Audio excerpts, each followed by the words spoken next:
SuperTalk Mississippi media production. William Carey University Athletics. Every sport you find exciting. Crusader Talk. Crusader Talk. And now. This is Crusader Talk. Crusader Talk. We're covering everything William Carey University Athletics. From the field to the court and the diamond. On SuperTalk Hattiesburg 97.3 and SuperTalkHattiesburg.com. Well, just like Texas football, we're back. No, but we actually are back. Unlike, feels like every year people do that about Texas football. Oh, we're back. We're kind of back, but we're actually back. Back on Crusader Talk here. Josh, been a long time. We've had stuff going on left and right. Honestly, we're kind of in a rare form here, just doing the podcast, radio show right now, because you're not even in studio. You're in on the way, at least, to Cooperstown, New York. You're off on a big old 4th of July trip yourself. Yeah, headed to Cooperstown, where I am pleased to report it is a balmy 68 degrees. Stop it. Yeah.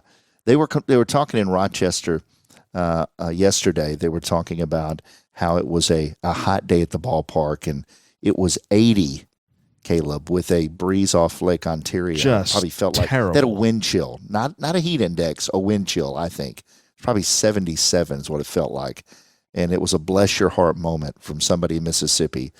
Yeah, they don't know what the humidity is like. We live in a sauna in Mississippi, and they were melting, and they were hot in 80 degrees with warm sunshine. There's a reason all these, high-level collegiate players go to play in the Cape Cod League over the summer.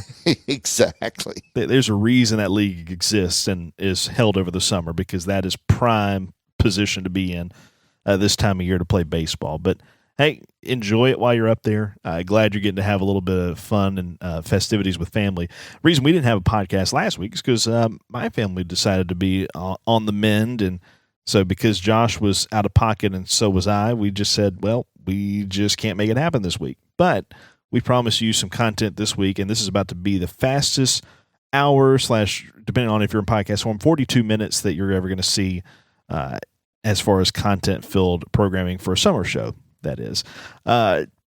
Josh, could you say this is probably the most soccer-filled 4th of July weekend that you've had in your life? Do you remember a time where you've ever watched more soccer than you have this year?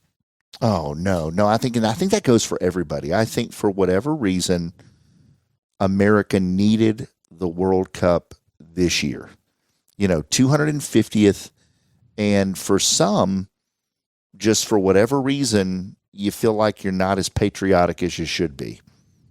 And I don't know if that's just the political climate, the war in Iran, or is and isn't, and just all the uncertainty in that geopolitical stuff, that's not what this show is.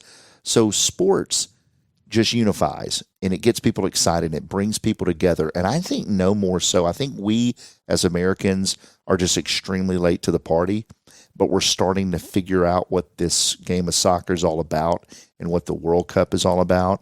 And America has a team that has shown up this year.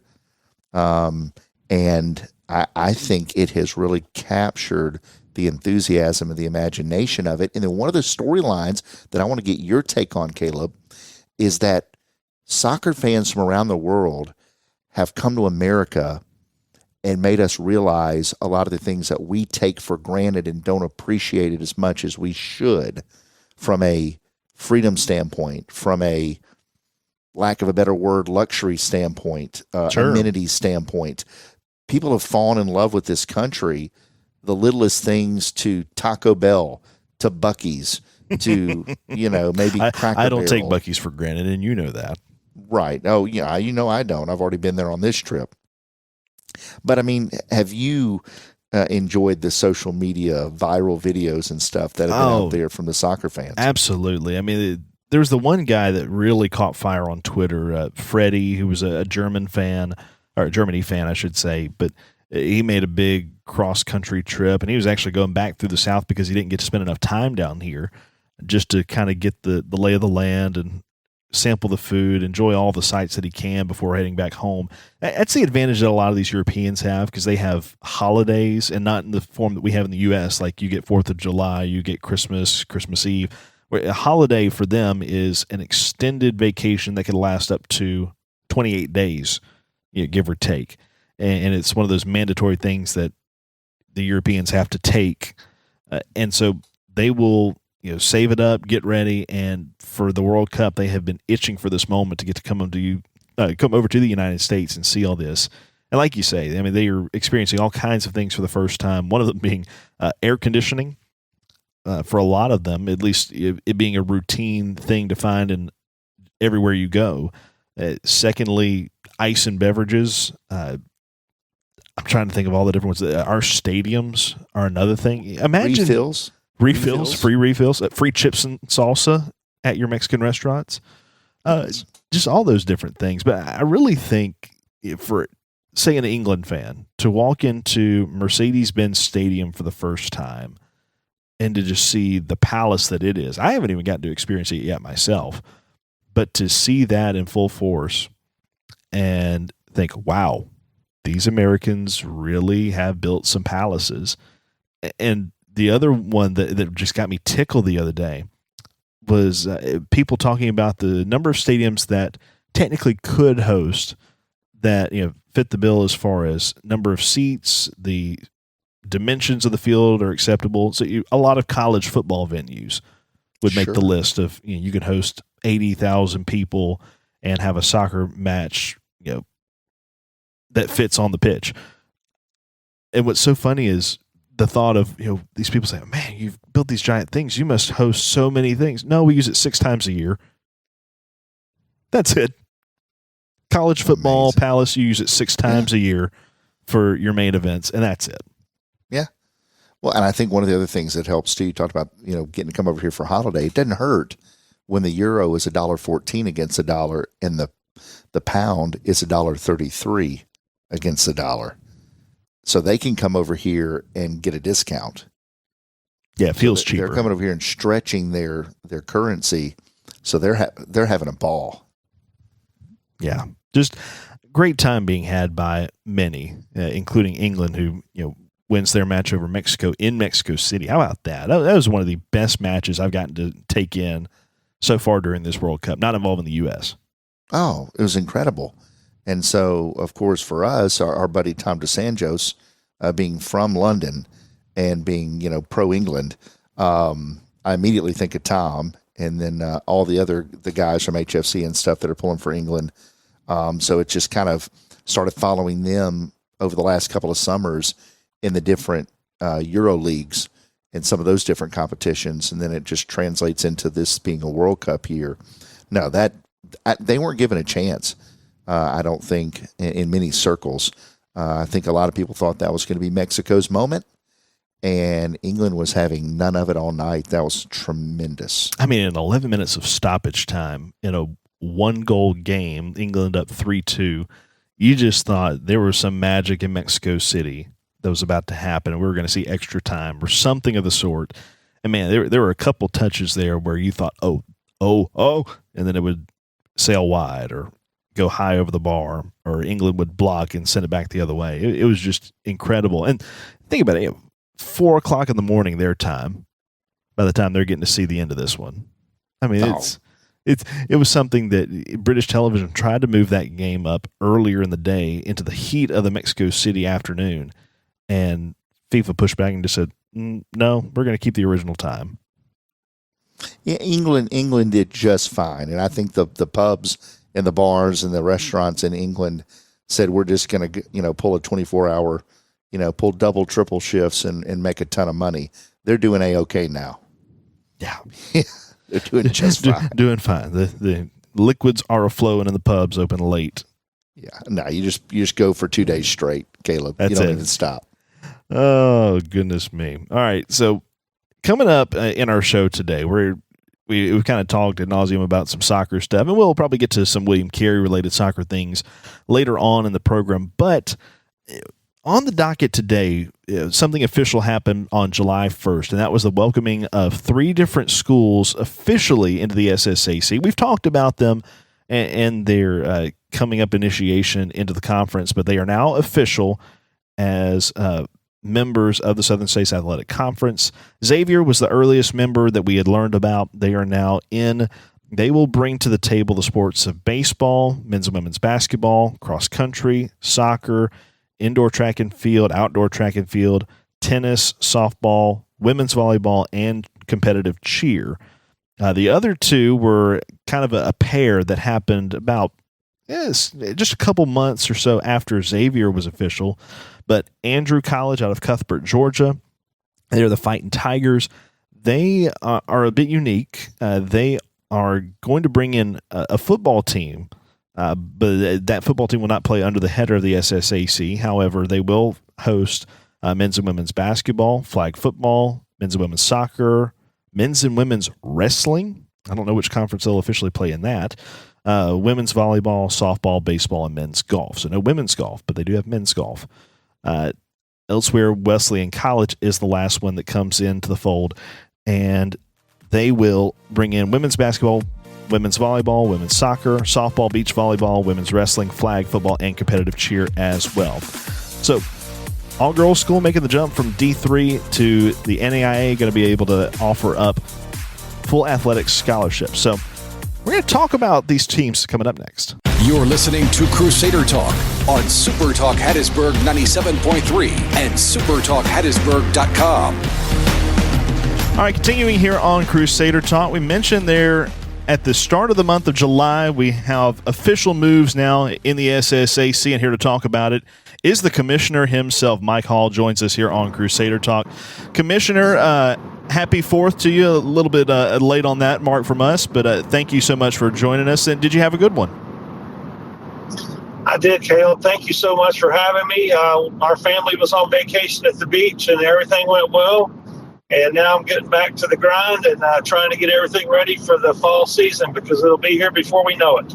Absolutely. Downtime is not really in your vocabulary, even though it may be the non-athletic months for us here in June and July. But for anybody listening out there wondering, we are pre-recording this interview with Commissioner Hall, so that's why Josh is not with us for this segment. So it's just me and the commissioner. But Mike, I want to start off with this. This is a big transitional time in the SSAC, and we've kind of seen some batches of programs that have come into the fold of this conference in recent years. I think back to when Point, Life, and Abraham Baldwin have all recently joined, and we've had some decent success with some of those different programs that have come in.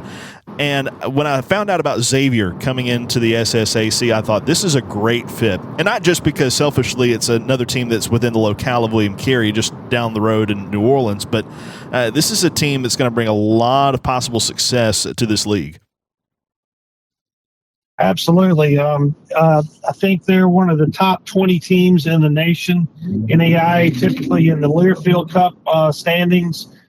They have pretty much all of their sports funded well, well coached. Their administration is all about winning, and so we're very, very excited. And I was just thrilled whenever we were able to get them to commit to join us. Yeah, we've had the pleasure of hosting them for at least women's soccer and men's soccer for a time or two over the past several years, and their head coach on the women's side has had the misfortune of having to come to William Carey for the postseason in the opening round for the past 2 years. And when we found out this move was happening, we said, well, rest assured, as long as the NAIA stays true to their roots of not pairing up conference teams, you'll finally get to go somewhere else in the postseason if that's what happens there. Yeah. But, Commissioner, you mentioned Learfield standings. I did want to point out a congratulations to some stellar finishes for some of your teams. Obviously, William Carey finishing at 8th, and Life right behind them, chasing their tail at 9. Loyola, who have just a little bit of time left in the conference, coming at 46, and then Dalton State follows at 79. But all in all, some pretty good showings and a strong conference this year. Yeah, we're very proud of William Carey. They're a perennial power at the national level, and obviously Life is they have a very, very strong program top to bottom. We have a lot of other schools that have made some very good strides the last few years, like you mentioned, and we're very, very proud of all of our conference members.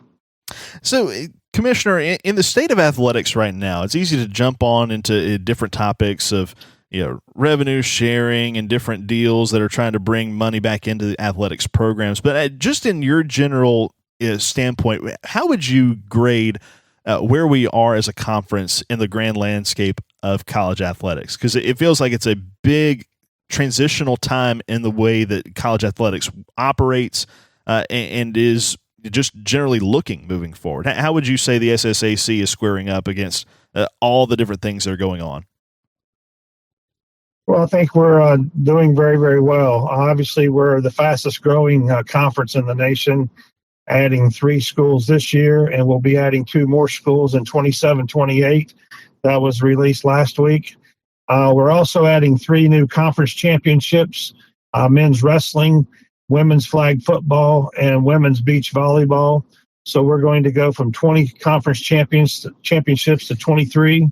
So, we are, I think we're doing things the right way. This is not public yet, but I'm going to go ahead and tell you it'll be released later on in the month. But we also have just recently hired a 3rd full-time assistant commissioner role, and they will be starting August the 3rd with their new opportunity.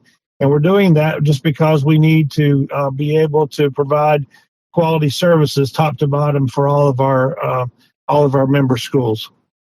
You read my mind. I was just about to ask you if that was one of the reasons that you added that assistant commissioner's job, because as soon as I saw the position come available, I texted a friend of mine. I said, "Man, what happened to Matt Hicks? Is he okay?" And they said, "No, this is an additional one." But it makes very much sense because you need that extra leg power to make all this happen. Now, you pointed out you have several teams. I pointed out Xavier coming into the conference. That's one that we found out early on about. But now you also bring in a couple newcomers that are going to be really jumping in feet first to what the SSAC is all about in Andrew College and Wesleyan College. I wanted to ask you about this, just kind of peel back the curtain for us on how this whole process works. Does the courtship kind of happen from a conference reaching out to the schools? Does the school reach out to the conference? Or how do all these things happen to bring new teams into the fold? Because, like you said, the SSAC is continually growing. Okay, so I'll start with Xavier. So I have been courting Xavier since I've been the commissioner, 14 years now. For good reason. And we were close to them a long time ago when Dr. Norman Francis was the president, and they were in the GCAC. They were very, very close to joining us then, but they were just a little bit concerned that if they pulled out, that their existing conference at that time would really, really probably disappear and go away. They were sort of the backbone of that conference structure at that time. And so I literally got a phone call out of the blue one day from their athletic director asking me some questions. And once she started asking me the questions, then I knew exactly what to do and how to sell our conference and sell, the opportunities for them to compete for championships. And, Caleb, as well as anybody, we typically do not get just 1 or 2 automatic bids. We usually get 2 or 3 or 4 at-large bids in some of our sports as well. And so all of that is very, very attractive to them. And you've heard the analogy that iron sharpens iron. That was what they were looking for. And so that was that. Andrew College is moving from 2-year to 4-year. They have a very, very strong administration. President Rusty Kennedy is a former NAI athlete. He's a former NAI coach. He's a former NAI athletic director, and now he is a NAI president. And so he knows exactly what is required to be successful and be competitive.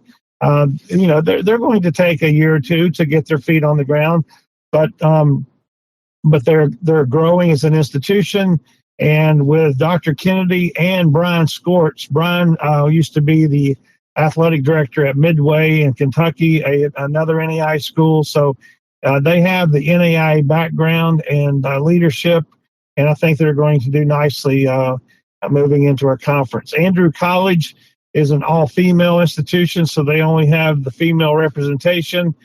Seth Berkeville is a very, very, I think, very aggressive and very young and eager to get involved. Their president, Megan Blight, has raised a significant amount of money, and they're very, very excited moving from NCAA Division III to NAI status because they can now change their scholarship structure. That's from big. What they did not have. They can change their scholarship structure now being with the NAI. So it's all positive. And then I'll just go ahead and tell you that next year we're going to have the United States Sports University join us as well as Georgia Southern East. And so those are going to be two more additions. And they're going to be serving this year, 26-27, in the Continental Conference, an independent conference, if you will. And then that's the one that Georgia Gwinnett is a part of, correct? Yeah, that's correct. Okay. And after we put them there temporarily, just so that they could get things established, and to be brutally honest with you, because we had already had the scheduling done for 26-27, so we just delayed them to 27-28. So, so that's what's been going on with membership. I have been burning some miles on making those visits, but I'm very excited, and it's just a great time to be part of the SSAC.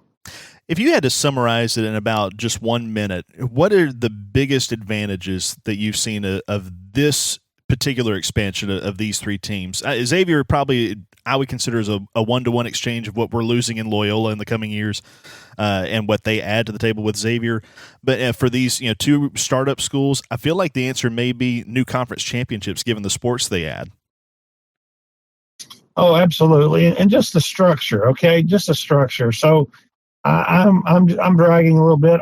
Our conference is very structured, and like you mentioned, Matthew Hicks, he's the best that there is in that role. And we offer a lot of championship opportunities. We offer a lot of investment back into our conference schools. We have professional development opportunities and grants that our coaches and our administrators can earn through our conference. We have conference awards banquets. We have conference championship souvenirs. We have student athletes speak at our awards banquets. And many of those aspects are not available at other NAI conferences. So I see us as a full-service athletic conference, and I see that the student-athlete experience is really, really going to be an enhancement for each of those schools as they join us. Thank you so much, Commissioner Hall. Great stuff as always. We appreciate you joining us, and have a great rest of your summer break, if you will, as you continue on. We'll be right back with Josh and me as you listen to Crusader Talk. You're tuned in to Crusader Talk on SuperTalk Hattiesburg 97.3 and SuperTalkHattiesburg.com. All right. So, talking conference changing. Southern States Athletic Conference expanding, adding 3 teams here for the 2026-27 athletic year. But also some more shaking and moving going on as we continue on through the upcoming years. And that's more what I want to get to, Josh, because you and I, when we saw the initial reaction, or when we had our initial reactions of Andrew College and Wesleyan joining, let's be honest, they were subpar. They almost kind of happened in real time as we were looking down through their schedules and said, oh my, their number of wins at that point, we were looking at the 2024-25 season, I believe it was, and they had one of them had a grand total of like 7 wins across all programs. It was something ridiculous like that. I can't even remember which one it was at this point. I could go back and look, but I'm not going to waste the time on it right now. But those two are some head scratchers. I will give credit to Xavier joining our league, but at the same time, it feels like we're losing a little potency in the conference because at the end of the day, you're bringing in Xavier this year, but next year you're losing Loyola, who was arguably one of your better teams. And one thing we haven't even mentioned, I know I'm going all around this topic. We had talked about the Learfield Directors Cup and how the results were going to be revealed at the beginning, somewhere in there in June, and we just didn't get a podcast around to cover it. But William Carey finishes, what was it, 8th or 9th? William Carey finished 8th in the Directors' Cup. 8th in the Directors' Cup. But Loyola was one of the higher teams in the SSAC, and they're about to leave themselves. Yeah, they are. When you look at the final tallies, Loyola at 46, Life was 9th. Yeah, right behind us. That's why I was trying to remember. 3 of the top 100. Dalton State 79, Faulkner 80, Mobile 91. But with some of the recent announcements, this is what caught my eye. Of the ranking all the teams, you got ABAC all the way down at 168. Okay, so that's last in the SSAC. But of 3 of the teams that have been announced moving forward, and actually 4 of the 5, with the exception being Xavier, with Wesleyan and with Andrew being official, and then you're now going to be adding Georgia Southern East Campus. Yeah, Georgia Southern East Campus. It was formerly East Georgia State College, EGSC, rebranded under the Georgia Southern umbrella. And so they're going to be coming in for the following year, 27-28, with a sports academy, which just changed their name to university. So United States Sports University, formerly United States Sports Academy, with a total enrollment of 450 students. Which I found they have been technically around since like the 1970s. 72. Yeah. But they really haven't blossomed into what their original intent was. And I'm not trying to be rude about their prowess or what they're trying to accomplish here. But Josh, this is a university. Granted, they've been serving college students, even though they're called an academy. But this is a place that, though their name sounds very official, they're the Eagles and they have United States in their name. They've got Sports University in their name. I can't find a game in which Carey has lost to them. And I could probably dig further, and maybe there's one that's just kind of hidden from me, or because of the name change, it doesn't all register. But this is not a team that has proved to be a top-level competitor in the NAIA ranks. And that sounds tongue-in-cheek because you peel back the onion, all of a sudden you realize there's another league similar to the NAIA and the USCAA, but that's what their team competed in, along with John Melvin. You may have heard them before. Baseball had a no-hitter against them last year, or I guess 2 years ago now, depending on how you want to look at it. But a couple of these other smaller upstart schools, and there just isn't a ton of competition. Anybody that you would recognize on their schedule, they lost to, except for Dillard. And Dillard in baseball is not really one to write home about, but they lost to Stillman, Mobile. They did beat John Melvin a couple times, but they did play close with Mobile on one of their games. I did say that went to extras, but I'm looking just at baseball there. But we've played them in men's soccer before. We've played them in softball, and it's always gone Carey's way, which yay. But at the same time, these are moves that could really hurt the overall RPI of this conference. Absolutely. I mean, these are RPI killers for, in particular, the Western Division, because it is going to be a very unbalanced league. You're talking about Xavier, Mobile, Tennessee Southern, Faulkner, and Carey, and Blue Mountain every year. Just because they're just gritty, they're going to have 2 or 3 sports that are extremely competitive, whether it's going to be a baseball with softball and women's basketball one year. Maybe one year it's going to be women's basketball, softball, and men's basketball. Men's basketball has had really bad records, but have been really competitive in the last couple of years. But one of the things there's a bunch of things I want to rapid fire at you, and I don't know where to start first. Here's one question I have. Let's start here. When Middle Georgia State started the exodus that is being followed by Loyola to Division II, was it partly because they were seeing the direction of the league, or is all of this a reaction to the league seeing that Middle Georgia was going to begin an exodus of some of the top teams? Which one was the chicken and the egg, do you think? I almost isolate Middle Georgia because I don't think they were. I mean, you could look on paper and say they're a bit of the genesis, but I think the biggest one that really is crazy to me is how almost like in the dark of night, Loyola has made the jump.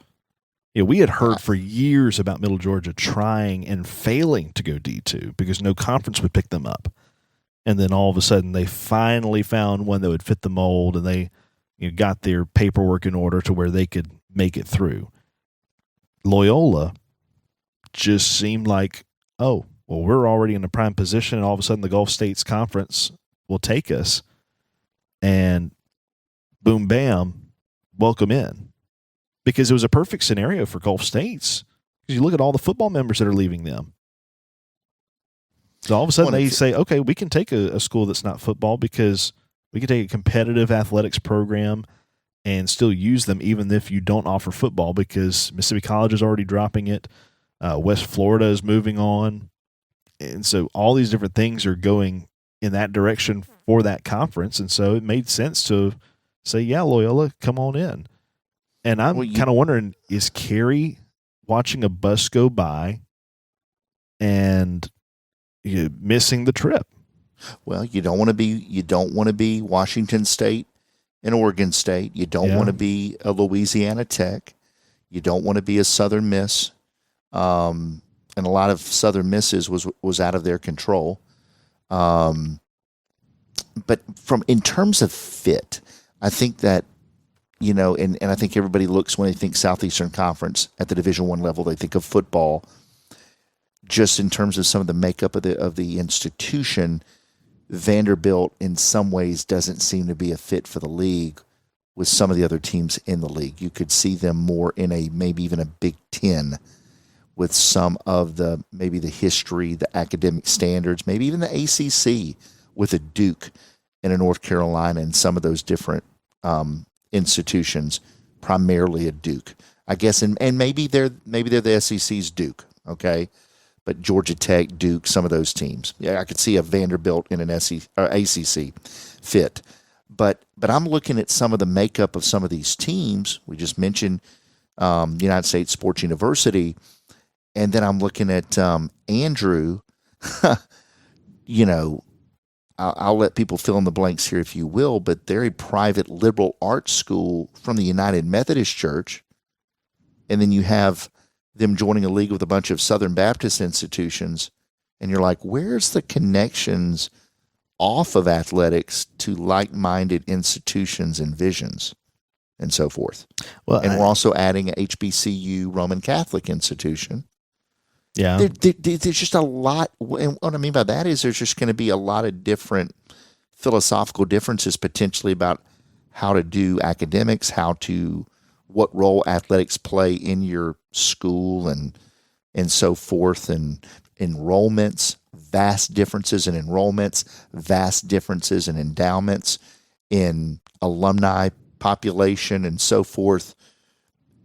I mean, the chasm is huge.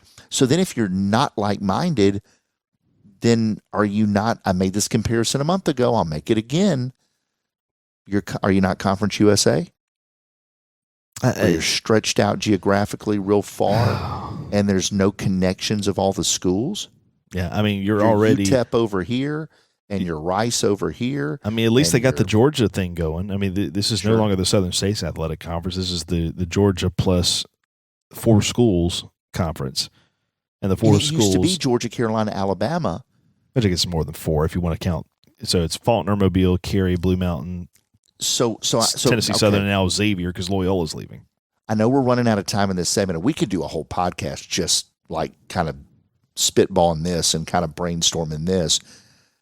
But I wonder, so if this is the direction they're going, is the Southern States Athletic Conference in their feeling out of necessity, are they restructuring for a basically relaunch, rebuild up as kind of another Peach Belt type setup feeling that because of what they're having to do to survive, that they're going to lose teams like Carey eventually anyway. That you make a good point. And not that we're hearing that from our administration. No, we certainly are not. But I'm just saying, people aren't excited about it. Yeah, People are scratching their heads about it. This is the opinion of Caleb Hamill. This is not an opinion that has been given to me. Right. Of what value is your number of wins on a season when your opponents equal that of a 1A class MAIS school playing at a collegiate level? Because that's what it feels like right now that's coming into this conference. Right. I mean, I off the air, I made the statement of, you made the statement. I agree with it. I made a ridiculous one. Like a Jackson Prep, some athletic team at a high school level with 50 years of just championship excellence would have more pedigree than one of these upstart JUCO moving NAIA. If you think this is Jackson Prep, I got some news for you when we come back for the next and final segment. Talking everything William Carey University athletics. This is Crusader Talk on SuperTalk Hattiesburg 97.3 and SuperTalkHattiesburg.com. Hi, welcome to Stotler and Waldorf on the final segment here of Crusader Talk. Yeah, the peanut gallery is in full force. Sorry to anybody that loves positivity, but this is a summer program, and we're just going through things. We're talking it out. We are sure digesting it with you. We're trying to process it with you and make sense of it all, because obviously it was unanimously approved, all these decisions, by the Board of Presidents. That's right. There's been some rationale that they have thought about that we're trying to figure out what that wavelength is, but we may not agree with it ultimately, right, Caleb? Right. And the SSAC, let's look back at some of the expansion.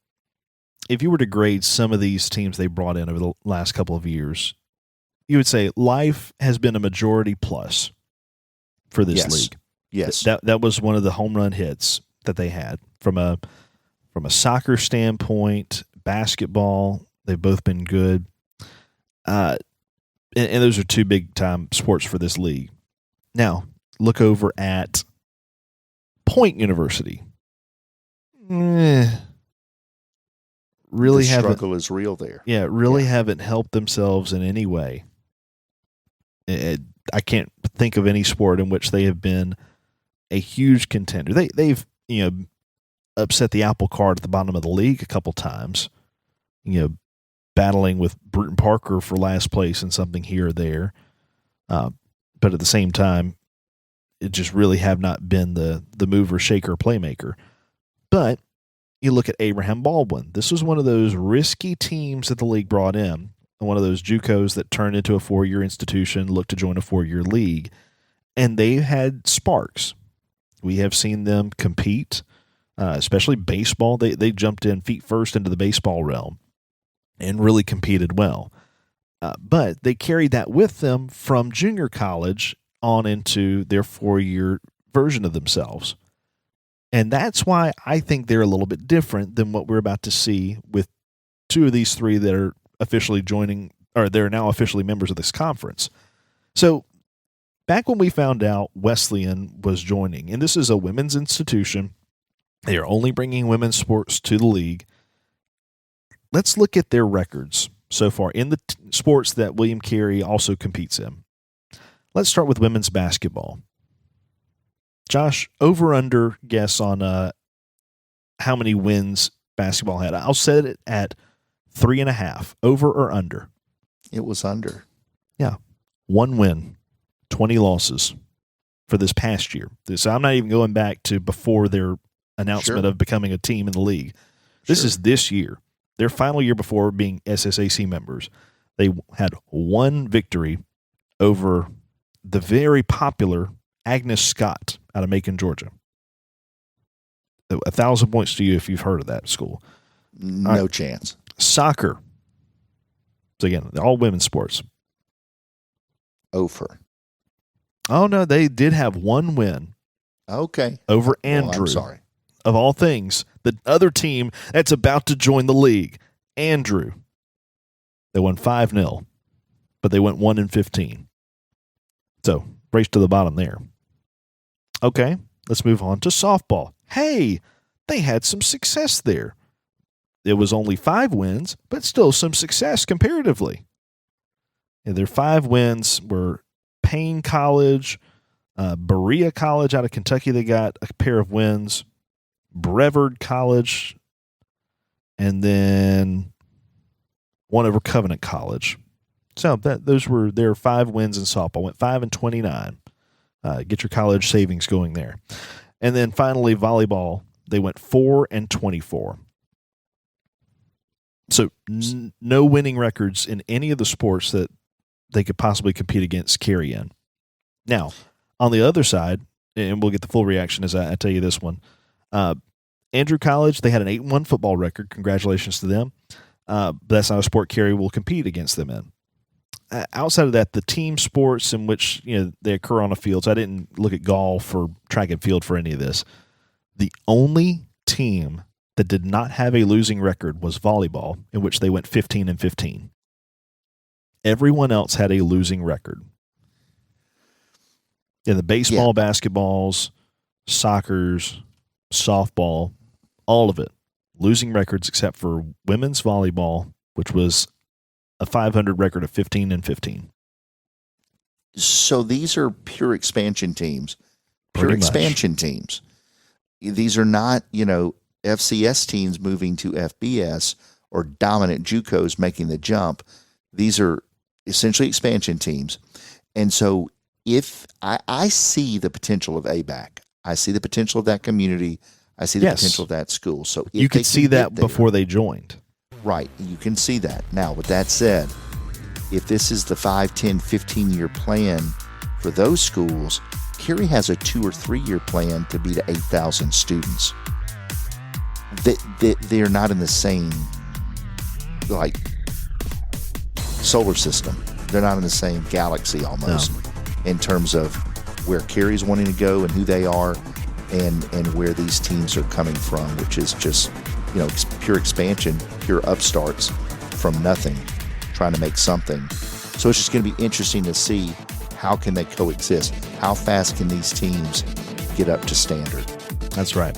Well, we didn't get into any of the other stuff. We should have been talking about Ryan McKenzie and his departure and new venture that he's jumping into.